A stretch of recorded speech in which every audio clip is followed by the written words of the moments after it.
Twyfel. Wat sê die Bybel oor twyfel? Praat die Bybel oor twyfel? Is dit in 'n negatiewe sin? Of dalk moet ons eerder die vraag vra is, hoe praat die Bybel oor twyfel? Twyfel is iets wat almal aanraak. Twyfel is iets wat almal deurgaan en twyfel is ook iets wat niemand wil hê nie. Baie min van ons weet hoe om dit te hanteer.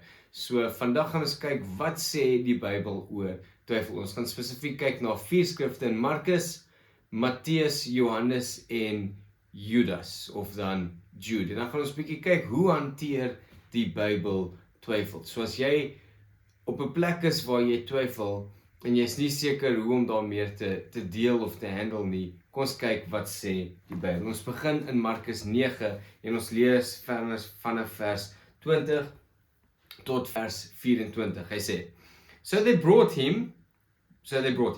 When the spirit saw Jesus, it immediately threw the boy into a convulsion. Dis 'n seentjie wat na Jesus toe gebring het wat met that was demon possessed. Threw the boy into a convulsion. He fell to the ground and rolled around, foaming at the mouth. Jesus asked the boy's father, How long has he been like this? From childhood, he answered.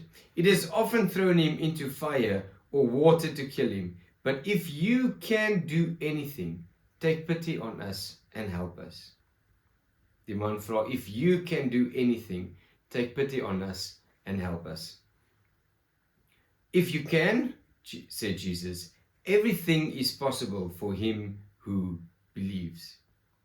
Immediately the boy's father exclaimed, I do believe. Help me overcome my unbelief. So die eerste ding wat ons hierso sien van twyfel is dat ons moet uitroep of dit na Jesus toe bring dat hy ons kan help in ons ongeloof of in ons twyfel. Eerder as weghardloop van Jesus af, kom na Jesus toe met selfs jou twyfel. Ons lees dan ook in Matteus 28 en ons lees van vers 16 en 17.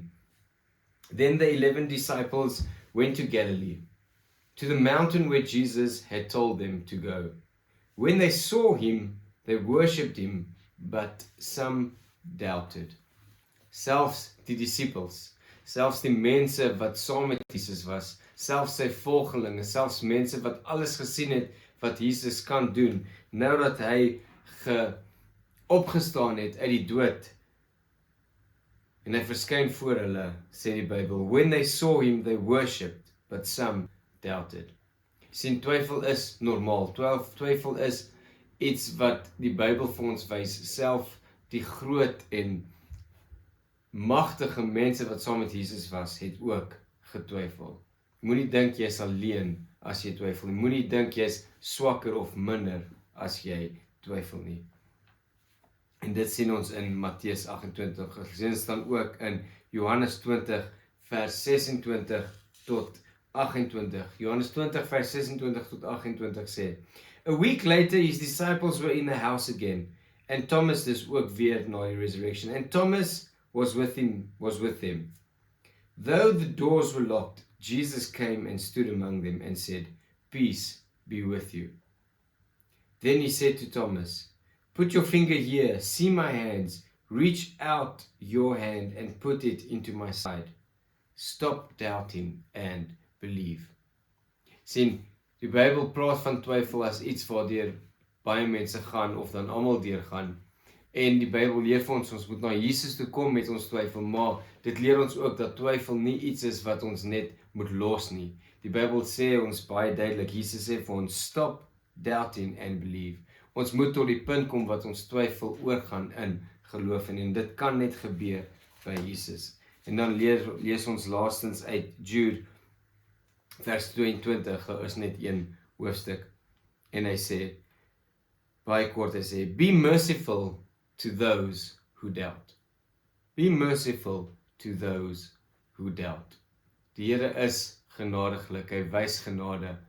En hy sal en hy het nog altyd genade gewys aan die wat twyfel, maar wat met hulle twyfel na hom toe kom.